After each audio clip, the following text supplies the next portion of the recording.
Global warming is an undeniable reality, evident in the melting icebergs and the drastic changes occurring worldwide. However, in a bewildering turn of events, a peculiar snowstorm took place in the holiest city of Islam, Mecca. This occurrence raises questions and prompts us to delve deeper into its significance. In the Bible, Jesus warns us about a great city that attracts people from all nations to worship a false god. The book of Revelation employs the imagery of a harlot woman to symbolize the blasphemy committed against the true God. It appears that someone within this great city is attempting to capture everyone's attention, but the existence of this city and the prayers directed towards it remain shrouded in mystery. I invite you to watch this video until the end to unravel the message that God is trying to communicate through the phenomena transpiring in the sacred city of Muslims. Something extraordinary is unfolding within the great city. When I mention the great city, it is undoubtedly referring to the Kaaba in Mecca. For the first time ever, snowfall has occurred in the Kaaba, captivating the attention of hundreds of thousands of devoted individuals. Many perceive this unprecedented event as a divine message from above.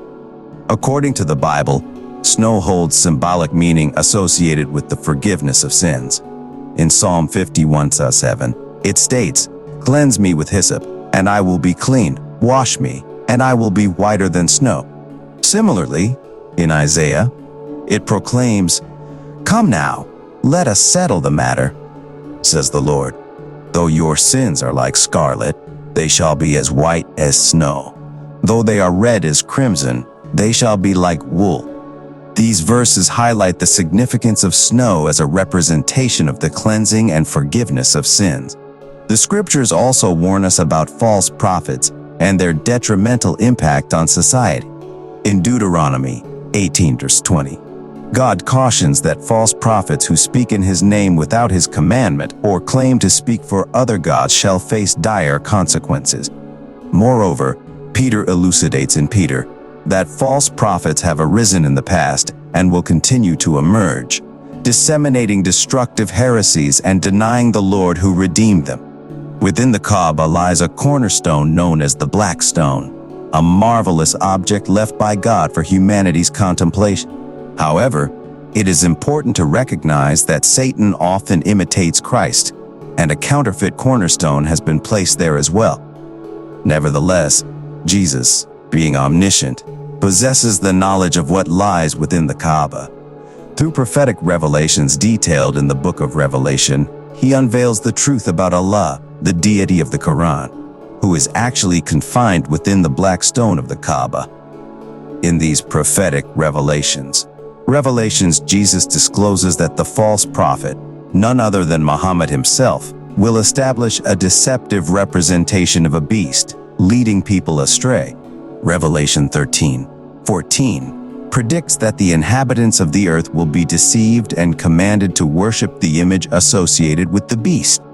This enigmatic image holds significant symbolic meaning, particularly in relation to the references to sword wound. These references align with the sharp sword that emanates from the mouth of Jesus Christ, symbolizing judgment and divine authority. This potent force plays a pivotal role in the unfolding events. As we delve deeper into the revelations, we discover that Jesus continues to unveil profound truths. In Revelation, He reveals that the beast, which existed in the past, vanished and is destined to reappear. Ultimately, this enigmatic cycle of existence and non-existence confounds those whose names are not inscribed in the book of life. The beast of Revelation was cast out of heaven and is restrained within the very black stone. Some individuals still fail to grasp the true nature of what lies inside the Kaaba, mistakenly believing that the Messiah is present there. Consequently, they continue to fervently pray within its confines. Jesus warns us to flee from the great city. "My beloved, the God you worship may not align with the worship practiced within the confines of this city." While Saudi Arabia permits Christians to enter the country as foreign workers for temporary employment, it does not afford them the freedom to openly practice their faith. Consequently, Christians often find solace in worshiping within the privacy of their homes. This situation can be disheartening and unjust when one is unable to publicly celebrate their faith. Therefore, it is crucial not to confine oneself within a place that does not embrace one's true beliefs. Instead, let us seek out places where God reigns as the true Savior, where like-minded individuals share our beliefs and can join us in prayer. The formation of the Kaaba has its origins in the narrative of Islam. Muslims believe that Abraham, known as Ibrahim in Islamic tradition, and his son Ishmael constructed the Kaaba. When Muhammad was exiled from Mecca to Yathrib, now known as Medina, upon his return, the Kaaba became the central point for Muslim worship and pilgrimage. In its pre-Islamic state, the Kaaba housed the black stone and statues of pagan gods. However, Muhammad cleansed the Kaaba of these idols upon his victorious return to Mecca, restoring the shrine to its original monotheistic purpose, following the teachings of Ibrahim. Muslims hold the belief that Ishmael, Abraham's first son, was bestowed with the blessing of the Kaaba. This blessing would ensure that his descendants would partake in an annual pilgrimage and sacrifice feast at the Kaaba. In the New Testament, Abraham is widely recognized as a man of faith and obedience to God. However, within Islam, he is revered as a prophet and serves as the ancestor of the Prophet Muhammad through his son Ishmael. Muslims firmly believe that Ishmael holds religious significance as the chosen son of Abraham, distinct from Isaac. Isaac's birth was a result of God's promise, while Ishmael was not chosen by God. In the Bible, Isaac is described as the one who inherits his father Abraham's legacy, whereas Ishmael is portrayed as a warrior. Within Abraham's family Hagar was a handmaiden of Sarah, who was Abraham's wife. God specifically chose Isaac as the son through whom his promises would be fulfilled, while Ishmael did not receive the same divine selection. However, Islamic belief differs in this regard, considering Hagar to be the second wife of Abraham and acknowledging Ishmael's birth as not going against God's will. This belief contradicts the understanding in other traditions. Now, let's explore the concept of the Antichrist and false gods. The Antichrist, also known as the man of sin, is an individual who, with the help of Satan, performs miracles to deceive people before the return of Christ. This can be seen in Thessalonians chapter.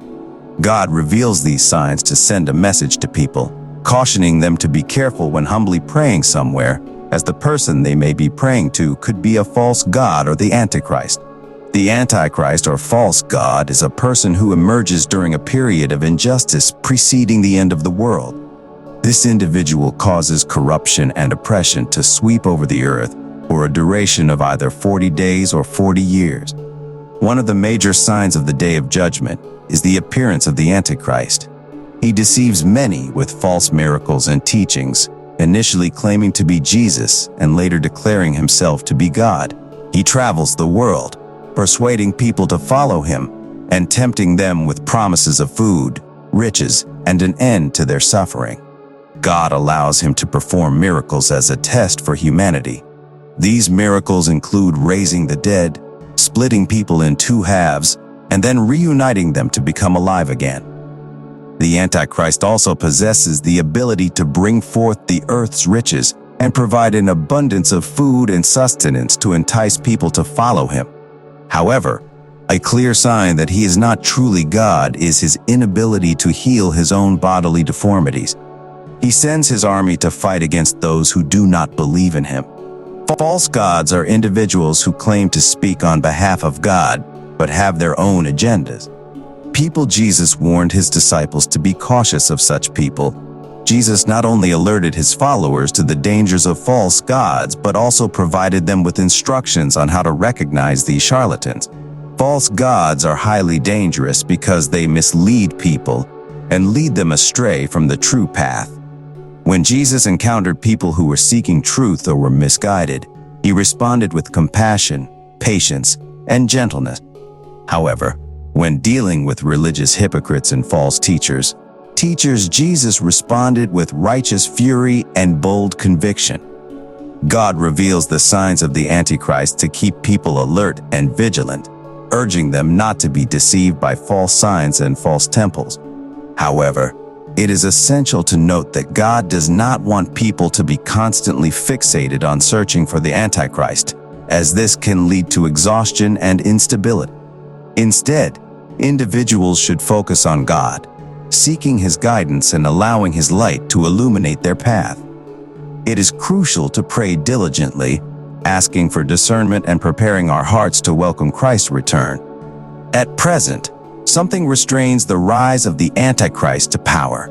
This superior power that holds him back will eventually be removed, allowing the Antichrist to take control over the world. However, God will ultimately defeat and judge the Antichrist, as well as those who did not believe in Jesus. According to Jesus, there will be great mourning when the Son of Man returns, as every eye will see him, including those who pierced him and all people on earth. The weeds, symbolizing those who oppose the atoning sacrifice of Jesus Christ, will be harvested first and subjected to judgment or punishment. Therefore, it is crucial to maintain faith in what God has arranged and prepared. God will ensure everything is in order before His return. Our role is to remain alert, recognize the signs He sends us, and pray diligently, asking for guidance and preparedness. We should focus on God and allow His light to guide us, rather than being consumed by fear or constantly searching for the Antichrist. Rise of false gods has been a recurring issue throughout history. As the people of Yahweh, it was vital for them to rely on hearing and responding to God's voice. God directed His people through the law, cared for them through the priesthood, and corrected and guided them through prophets. However, there were instances where false gods emerged as counterfeit alternatives. These false gods would offer their services to various leaders and kings, claiming to speak on behalf of God. But their true intention was to profit for themselves. They would align their words with what people wanted to hear, covering up the truth with comforting and encouraging messages. This was appealing to those who sought a close connection with God without confronting challenging truths. These false gods and their unscrupulous leaders led Israel astray, causing them to deviate from God's will. God condemned these actions and highlighted the sins associated with false gods. One of these sins was brainwashing, where false gods would manipulate the truth and deceive Israel, obscuring their sins and providing false comfort. This appealed to people who desired a distorted version of spirituality. Additionally, these prophets of false gods perpetuated delusions. They not only spoke lies but also convinced themselves that their own desires and intentions came from God.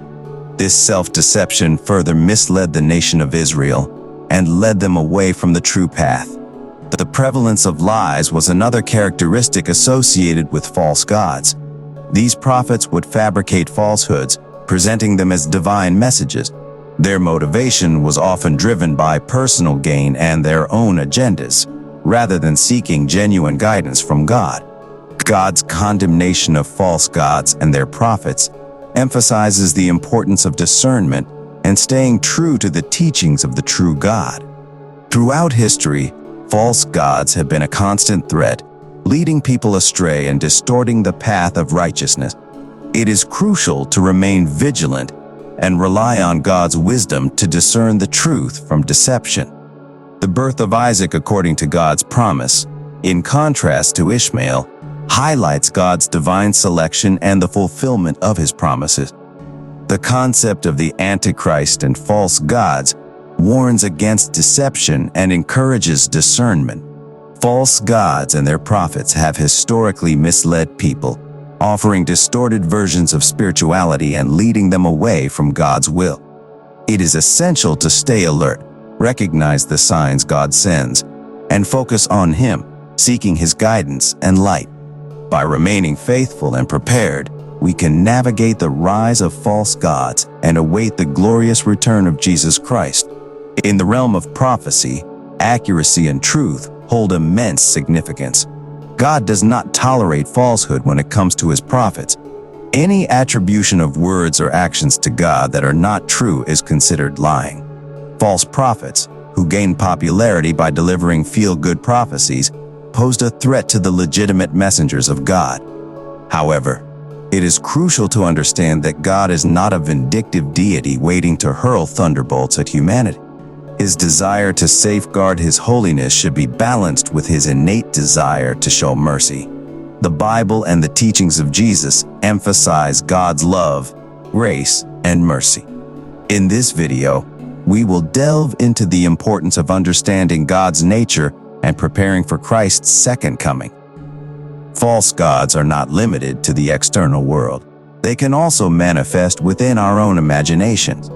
It is essential to recognize and reject these false gods, as they lead us astray from the true path. Contrary to popular misconceptions, God's mindset towards his creation is drenched in love, not hatred. His desire is not for any to perish, but to extend mercy and grace to all. This understanding should shape our perception and interactions with God. The concept of the end times and the return of Jesus is a topic that has fascinated believers for centuries. However, the exact timing of these events remains unknown, as only God the Father possesses that knowledge. Jesus himself stated that no one except the Father knows the day or hour of these events. The rapture, often associated with the second coming of Christ, remains a mystery in terms of its timing. While scholars identify certain details in Jesus' teachings as related to the rapture, the exact moment is still known only to God the Father. Jesus, as the Son, does not possess this knowledge unless God the Father reveals it to him. To prepare for the Lord's second coming, there are several key actions we can take. A. Drawing closer to the Lord through prayer and fellowship. Spending quality time with God in prayer and fellowship cultivates a close relationship with our Creator, ensuring we are not caught unaware or unprepared. B. Reading the Scriptures. Regularly reading and studying the Word of God brings us closer to the Lord and provides guidance on how to live righteously and prepare for his second coming. C. Living a holy life. Holiness should be evident in our daily lives. It pleases the Lord and ensures our readiness for his return. D. Maintaining focus on the Lord. The devil seeks to distract and discourage us, leading us off course. By keeping our focus on the Lord, we remain vigilant for the coming of the risen Savior. E. Loving and forgiving one another. Love and forgiveness are essential aspects of our Christian walk. They cover sins, promote unity, and ensure our place in the 1,000-year reign with Christ. As time progresses, it is crucial to live in holy readiness, knowing that the coming of the Lord is near. Understanding God's mercy, his desire to show love and grace, and preparing for Christ's second coming are vital aspects of our faith. Let us strive to deepen our relationship with God, align our lives with his teachings, and eagerly await the return of our Savior. Thank you for watching, and stay tuned for more enlightening videos.